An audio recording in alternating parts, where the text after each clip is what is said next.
Hello students, आज के video में हम देखेंगे वायु प्रदूषण। वायु प्रदूषण के बारे में जो प्रश्न अभी तक पूछे गए हैं वो हम पढ़ेंगे आज। जैसे कि वायु प्रदूषण है तो वायु प्रदूषण के बारे में पहले थोड़ी सी हम डिटेल देख लेते हैं, उसके बाद क्वेश्चंस देखते हैं। ओके, तो पहला क्वेश्चन है जैसे कि ऑक्सीजन यौगिक वे रासायनिक यौगिक होते हैं जिनमें रासायनिक तत्व ऑक्सीजन होता है। वे वायु प्रदूषण को प्रमुख रूप से दूषित करते हैं। यानी कि ऑक्सीजन यौगिक जो होते हैं वो वे रासायनिक यौगिक होते हैं जिनमें रासायनिक तत्व यानी कि ऑक्सीजन होता है।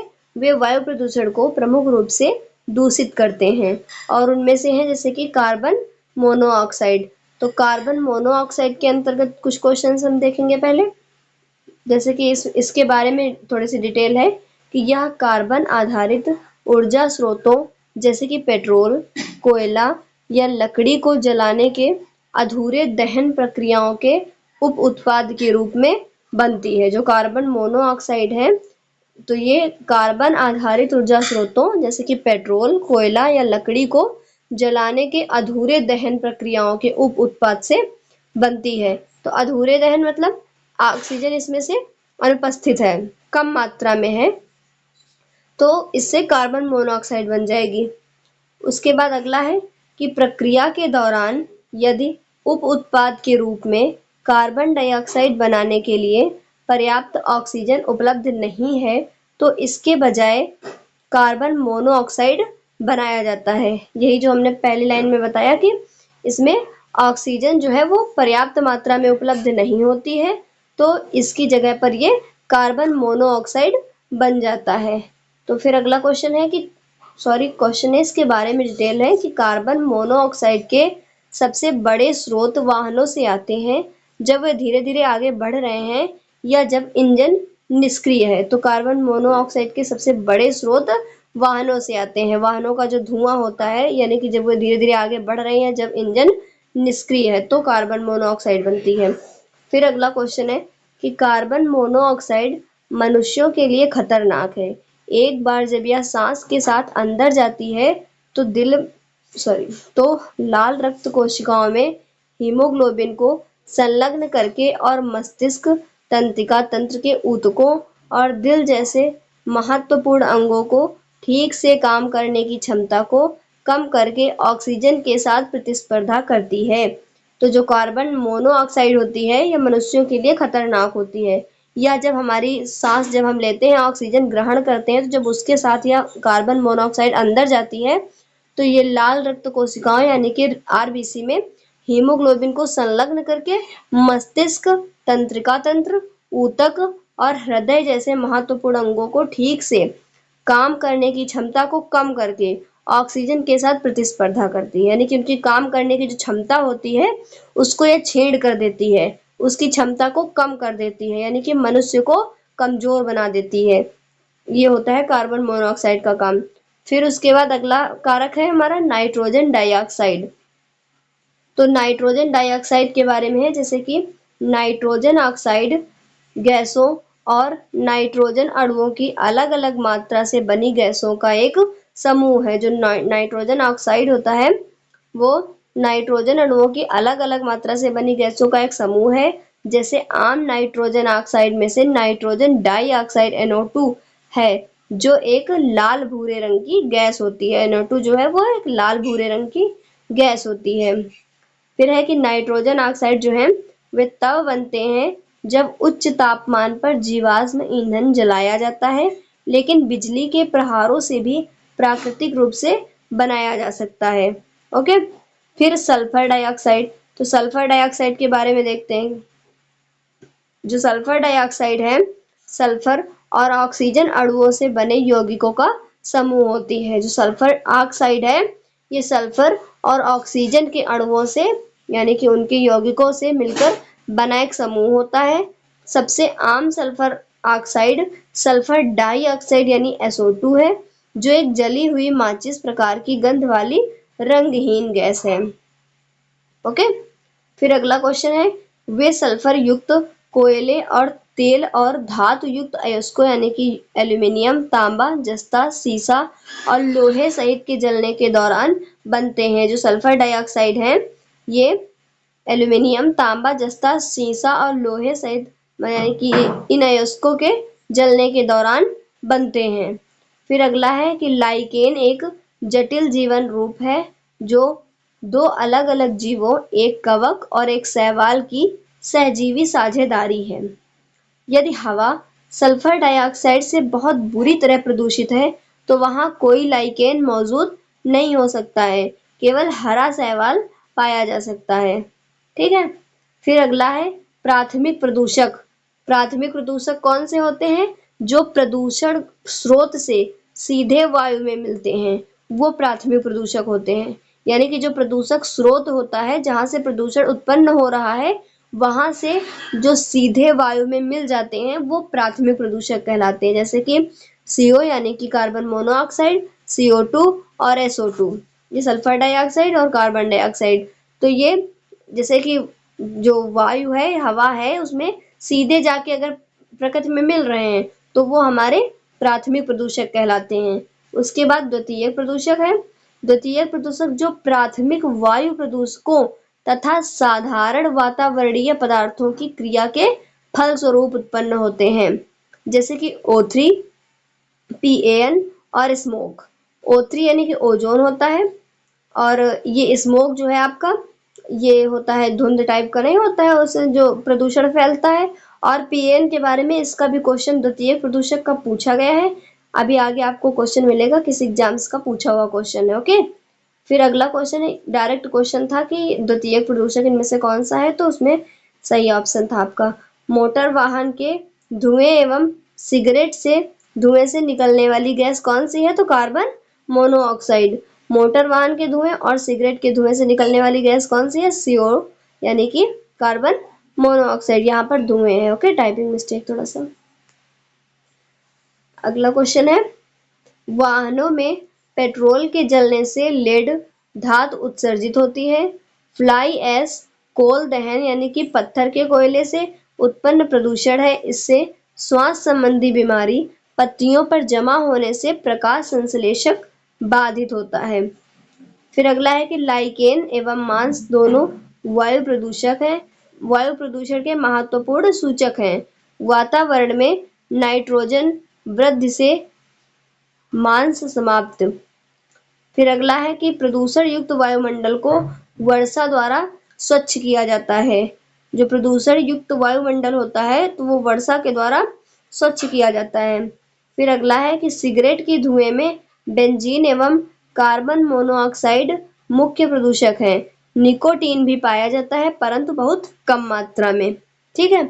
सिगरेट के धुएं में बेंजीन एवं कार्बन मोनोऑक्साइड मुख्य प्रदूषक होते हैं और इसमें निकोटीन भी पाया जाता है लेकिन बहुत ही कम मात्रा में पाया जाता है।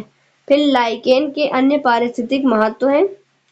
तो लाइकेन के बारे में, जैसे कि कई लाइकेन का उपयोग भोजन और चारे के रूप में किया जाता है। जैसे प्रेमिलिया दक्षिण भारत में भोजन के रूप में उपयोग किया जाता है। इसमें रॉक फ्लावर के नाम से जाना जाता है। तो इसका उपयोग भोजन और चारे के रूप में किया जाता है। ठीक है। और ये एक प्रेमेलिया इसका उदाहरण है और ये दक्षिण भारत के भोजन के रूप में किया जाता है। इसको रॉक फ्लावर के नाम से जाना जाता है। फिर अगला है कि इसका उपयोग रंजक के रूप में किया जाता है, जैसे लिटमस अम्ल क्षार सूचक लाइकेन के कई सदस्यों से प्राप्त किया जाता है, जैसे रोकेला टिंकोरिया। और ये जो लिटमस है अम्ल क्षार सूचक, तो लिटमस पेपर का रंग लाल और नीला होता है ना, जिससे कि वो अम्ल को प्रदर्शित करता है और क्षार को प्रदर्शित करते हैं, तो वही है यहाँ पे। फिर अगला है क्रस्टोज और पर्डिका लाइकेन चट्टानों पर उगते हैं और विभिन्न प्रकार के अम्ल का स्राव करते हैं। ये अम्ल चट्टानों को तोड़ते हैं। इस तरह ये लाइकेन मिट्टी बनाने में मदद करते हैं। ठीक है। अब कुछ क्वेश्चंस हैं जो पूछे हुए हैं उनके बारे में देखते हैं। जैसे कि पहला है कि वायु प्रदूषण धन का रोग किसे कहा जाता है? धन का रोग किसे कहा जाता है? तो जो परिवहन के कारण प्रदूषण होता है उसे वायु प्रदूषण कहा जाता है, क्योंकि परिवहन में क्या धुआं होता है ना, तो उससे वायु का प्रदूषण होता है। यूपीपीसीएल जेई का पूछा हुआ क्वेश्चन है। फिर अगला क्वेश्चन है कि वायु प्रदूषण के प्रमुख संदूषक हैं, तो ऑक्सीजन यौगिक वायु प्रदूषण का प्रमुख संदूषक कौन सा है, तो ऑक्सीजन यौगिक जो है वो वायु प्रदूषण का प्रमुख संदूषक है। फिर अगला है वायु प्रदूषण जीवों को कैसे प्रभावित करता है, तो इसमें है कि सल्फर डाइऑक्साइड श्वसन ऊतकों को उत्तेजित करता है। फिर है नाइट्रोजन ऑक्साइड विशेष रूप से NO2 फेफड़ों को उत्तेजित कर सकते हैं। ये जीवों को देख लीजिए कैसे प्रभावित कर रहा है। जो सल्फर डाइऑक्साइड होता है वो श्वसन ऊतकों को उत्तेजित करता है और नाइट्रोजन ऑक्साइड वो फेफड़ों को उत्तेजित कर सकते हैं। हवा में निलंबित कण हमारे श्वसन पथ को उत्तेजित करते हैं जिससे ब्रोंकाइटिस और अस्थमा जैसे रोग हो जाते हैं। जो हवा में निलंबित कण हमारे श्वसन पथ को उत्तेजित करते हैं जिससे ब्रोंकाइटिस और अस्थमा होता है। फिर अगला है कि कई वाष्पशील कार्बनिक यौगिक और जहरीले कणिका उत्परिवर्तन प्रजनन समस्याओं या कैंसर का कारण बन सकते हैं। जो कई वाष्पशील कार्बनिक यौगिक होते हैं और जहरीले कण का उत्परिवर्तन होता है उससे प्रजनन जैसी समस्याएं और कैंसर का कारण भी ये बनते हैं। ठीक है। फिर अगला क्वेश्चन है, ये सारे पूछे हुए क्वेश्चन है। फिर अगला क्वेश्चन है कि वायु प्रदूषण से क्या नहीं होता है, वायु प्रदूषण से क्या नहीं होता है, तो जठरांत्र आंत्र रोग इसका सही आंसर है।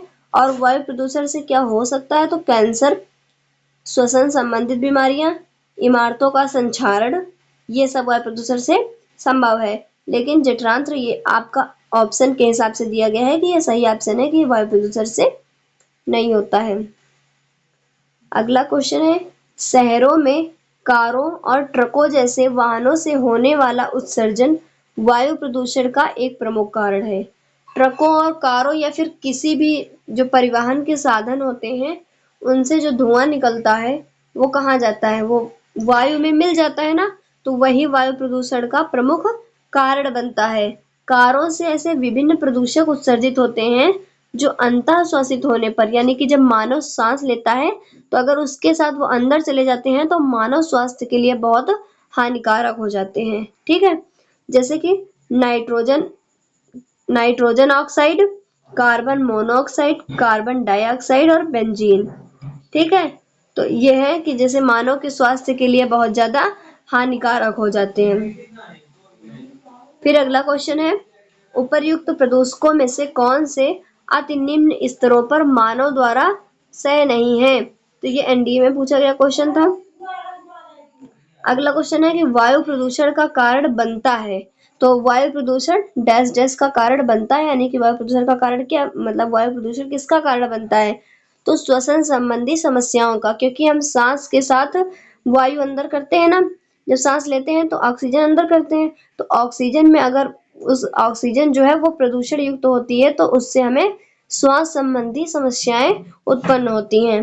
फिर अगला क्वेश्चन है कि निम्नलिखित में से कौन सा वायु प्रदूषण का स्रोत नहीं है, तो ये रीट में पूछा गया क्वेश्चन था। तो ठोस अपशिष्ट जो है वो वायु प्रदूषण का स्रोत नहीं है, बाकी वाहन, उद्योग और धूल के कण ये सब वायु प्रदूषण के स्रोत हैं, इनसे वायु प्रदूषण उत्पन्न होता है। फिर अगला क्वेश्चन है कि निम्नलिखित में से कौन वायु प्रदूषण के लिए जिम्मेदार नहीं है, तो पवन चक्की जो है वो वायु प्रदूषण के लिए जिम्मेदार नहीं है। बाकी तेल शोधनशाला जो होती है, ताप विद्युत केंद्र, ज्वलनशील पदार्थ, ये सब वायु प्रदूषण के लिए जिम्मेदार होते हैं। और ये question UP junior added teacher और यूपी जेएसी सोशल स्टडीज में सब में पूछा गया क्वेश्चन है। फिर अगला क्वेश्चन है कि वायु प्रदूषण को नियंत्रित करने वाला धुआं रहित ईंधन कौन सा है, तो है पाइप्ड नेचुरल गैस यानी कि पीएनजी, ये धुआं रहित ईंधन है। ठीक है। फिर अगला क्वेश्चन है कि पाइप्ड नेचुरल गैस यानी कि जो पीएनजी है वो घरेलू उपयोगों जैसे रसोई उद्योग और वाणिज्यिक इकाइयों के लिए पर्यावरण के अनुकूल ईंधन है, यानी कि इससे कोई प्रदूषण नहीं होता है, पर्यावरण को भी कोई नुकसान नहीं पहुंचता है, तो इसे उपयोग करने से हमारा पर्यावरण अनुकूल रहता है। ठीक है, इससे कोई भी प्रदूषण नहीं होता है। फिर अगला क्वेश्चन है कि निम्नलिखित में से कौन सा वायु प्रदूषक रक्त प्रवाह को प्रभावित कर सकता है जिससे मृत्यु हो सकती है, तो कार्बन मोनोऑक्साइड। कार्बन मोनोऑक्साइड जो है वो वायु प्रदूषक यानी कि वो रक्त प्रवाह को प्रभावित करता है, जिससे मनुष्य की मृत्यु भी हो सकती है। ये क्वेश्चन यूपीपीएससी सिविल सर्विस में पूछा हुआ है। फिर अगला क्वेश्चन है कि निम्नलिखित में से कौन सा वायु प्रदूषण का सूचक है? तो लाइकेन। यूपीपीएससी का क्वेश्चन है कि इनमें से कौन सा वायु प्रदूषण का सूचक है? तो सही आंसर होगा आपका लाइकेन। फिर अगला क्वेश्चन है कि वह पदार्थ जो अधिकतम वायु प्रदूषण का कारण बनता है वो कौन सा है? तो इसमें सही ऑप्शन था आपका कि सल्फर डाइऑक्साइड ये अधिकतम वायु प्रदूषण का कारण बनता है। एमपी पुलिस एसआई में 2017 में पूछा हुआ ये क्वेश्चन है। फिर अगला क्वेश्चन है कि वायु प्रदूषण किसके कारण होता है? तो वायु प्रदूषण धुएं के द्वारा होता है, जो धुआं निकलता है कंपनियों से या फिर किसी फैक्ट्री से या फिर वाहनों से जो धुआं निकलता है वो वायु में मिल जाता है, तो उसी से वायु प्रदूषण बनता है। एसएससी जेई में पूछा हुआ क्वेश्चन है। फिर अगला क्वेश्चन है कि निम्नलिखित में से कौन वायु प्रदूषण का कारक नहीं है? तो कौन सा वायु प्रदूषण का कारक नहीं है? अम्ल वर्षा। अम्ल वर्षा जो है वो वायु प्रदूषण का कारक नहीं है। बाकी खनन कार्य, कृषि गतिविधियां, जीवाश्म ईंधन का जलना, ये सब वायु प्रदूषण का कारक हैं। फिर अगला क्वेश्चन है कि निम्नलिखित में से वायु प्रदूषण के संबंध में द्वितीयक प्रदूषक की पहचान करें। तो वायु प्रदूषण के संबंध में जो द्वितीयक प्रदूषक है वो है पेरोक्सी एसिटाइल नाइट्रेट, यही है पैन। जो अभी हमने ऊपर आपको बताया था ना कि द्वितीयक प्रदूषण के कुछ उदाहरण थे, तो उनमें से पैन भी था। तो ये पैन का फुल फॉर्म यही होता है, पेरोक्सी एसिटाइल नाइट्रेट। ये यूपीपीसीएल जेई में पूछा हुआ क्वेश्चन है। फिर अगला क्वेश्चन है कि सिगरेट से निकलने वाले धुएं में मुख्य प्रदूषक है? तो कार्बन मोनोऑक्साइड और बेंजीन, ये सिगरेट से निकलने वाले धुएं का प्रमुख प्रदूषक माना जाता है। यूपीपीएससी सिविल सर्विस में पूछा क्वेश्चन है। फिर अगला क्वेश्चन है कि तंबाकू का धुआं स्वास्थ्य के लिए हानिकारक है क्योंकि इसमें होता है। तो इसमें क्या क्या होता है जो तंबाकू का धुआं होता है? इसमें कार्बन मोनोऑक्साइड, निकोटीन और बहुचक्रीय एरोमेटिक हाइड्रोकार्बन, ये सभी होते हैं इनमें। ठीक है, तो ये स्वास्थ्य के लिए, तंबाकू का धुआं जो होता है वो स्वास्थ्य के लिए बहुत ज्यादा हानिकारक होता है। छत्तीसगढ़ पुलिस एसआई में पूछा हुआ क्वेश्चन है। फिर अगला क्वेश्चन है कि सिगरेट पीना हमारे स्वास्थ्य के लिए हानिकारक होने का प्राथमिक कारण है क्योंकि सिगरेट का धुआं है ऊपरी श्वसन पथ में पश्चाभ को नष्ट करता है। जो सिगरेट का धुआं होता है वो ऊपरी श्वसन पथ में पश्चाभ को नष्ट करता है। ठीक है। फिर अगला क्वेश्चन है कि विश्व स्वास्थ्य संगठन WHO और वैश्विक साझेदार 31 मई को हर साल विश्व तंबाकू निषेध दिवस मनाते हैं। ठीक है, जो विश्व स्वास्थ्य संगठन और वैश्विक साझेदार यानी कि इस ऑर्गेनाइजेशन द्वारा हर साल 31 मई को विश्व तंबाकू निषेध दिवस के रूप में मनाया जाता है। फिर अगला क्वेश्चन है कि धुआं और कोहरे से बना है। जो धुंध होता है वो धुआं और कोहरे से मिलकर बना होता है। ये एसएससी सीएचएसएल 2018 में पूछा हुआ क्वेश्चन था कि डैश डैश धुआं और कोहरे से मिलकर बना है, यानी कि इनमें से क्या धुआं और कोहरे से बना है? तो धुंध। धुंध जो है वो धुआं और कोहरे से मिलकर बना होता है। अगला क्वेश्चन है कि लाइकेन क्या दर्शाता है? तो लाइकेन क्या दर्शाता है? शैवाल तथा कवक में सहजीवी संबंध दर्शाता है। जो लाइकेन है वो शैवाल और कवक में सहजीवी संबंध दर्शाता है। एमपी फॉरेस्ट गार्ड 2017 में पूछा हुआ क्वेश्चन है। ठीक है। फिर अगला क्वेश्चन है कि लाइकेन निम्नलिखित में से किसके अच्छे संकेतक हैं? तो वायु के। जो लाइकेन होते हैं वो वायु के अच्छे संकेतक हैं। यूपी टीजीटी बायोलॉजी के क्वेश्चन पूछा हुआ है। फिर अगला क्वेश्चन है कि लाइकेन एक ऐसा जीव है जो डैश डैश पर नजर रखता है, वायु प्रदूषण पर नजर रखता है। जो लाइकेन है वो वायु प्रदूषण पर नजर रखता है। ठीक है, तो इतने क्वेश्चन थे वायु प्रदूषण के बारे में। आई होप आपको समझ में आया होगा और हम उम्मीद करते हैं कि जो क्वेश्चन आप पढ़ रहे हैं वो आपके एग्जाम्स में कहीं ना कहीं फंसेंगे, तो आप बाई ऑप्शन कर सकते हैं। Okay, thank you.